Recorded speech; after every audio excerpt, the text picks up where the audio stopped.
Two final questions. And one came from an audience member as I was walking back in here earlier today. They want to know, would you ever run for president? No. Ever? No. Not interesting. Well, I am good at innovation, backing scientists, whether it's climate change or HIV or malnutrition. That's what I'm good at. And it's very much a full-time job, right. Orchestrating the resources, and then when there's a breakthrough, making sure it gets out to all the kids in the world who need it. This work that I do in partnership with Melinda and a great team at the foundation and many other co-funders. This is my life's work. This is my current life's work. I have two careers, my Microsoft career and this career. And it will take all of the years I have remaining to make big progress, for example, to get rid of malaria and to get childhood death in poor countries so that it's not any greater than in rich countries. That's the sort of equity goal, less than 1% of children dying, which today is still 5% on a global basis. That's the thing that I'll put all my remaining energy into. When we walked out here, before we did, we showed a video of you and Warren Buffett, and you made that video for him. I always loved watching that video, and that's why I wanted to show it to everybody. But can you just tell us about this friendship? And I've gotten to see you guys together, but the reason I ask is it's kind of a coincidence of sorts. Absolutely. That two of the wealthiest people in the world become best friends. And I'm not sure it has anything to do with the money, but maybe I'm wrong. No, certainly not.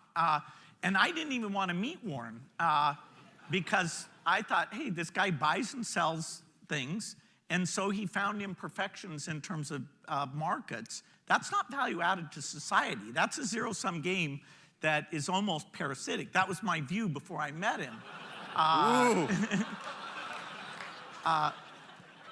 And no, he wasn't going to tell me about inventing something. But then I meet him, and I realize that everything he does is based on a framework of the world where he's judging markets, judging people, judging how things work in a very deep way. And so he asked me questions about Microsoft, like, why can't IBM crush you in a second? That is the world's most obvious question, and nobody had ever asked me before.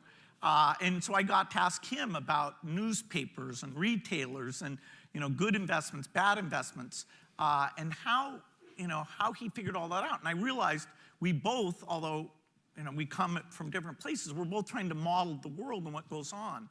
And the world, I have to say, has been even more fascinating in some unexpected ways than when we first became friends. A number of things Warren and I call each other up and go, oh my God, can you believe what's going on? This is so interesting, unexpected. What the hell's going to happen? We can talk, forever because we're both trying to figure it out. Final question. What do you want to be remembered for when all this is over? Well, I certainly don't have a goal to be remembered.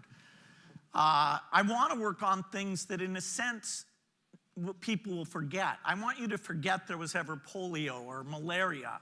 Now, there are a few people I would like to remember me, my children, my grandchildren, and I hope they remember me favorably. But outside that pretty small group, if you really get rid of problems, then nobody ever has to think about it again.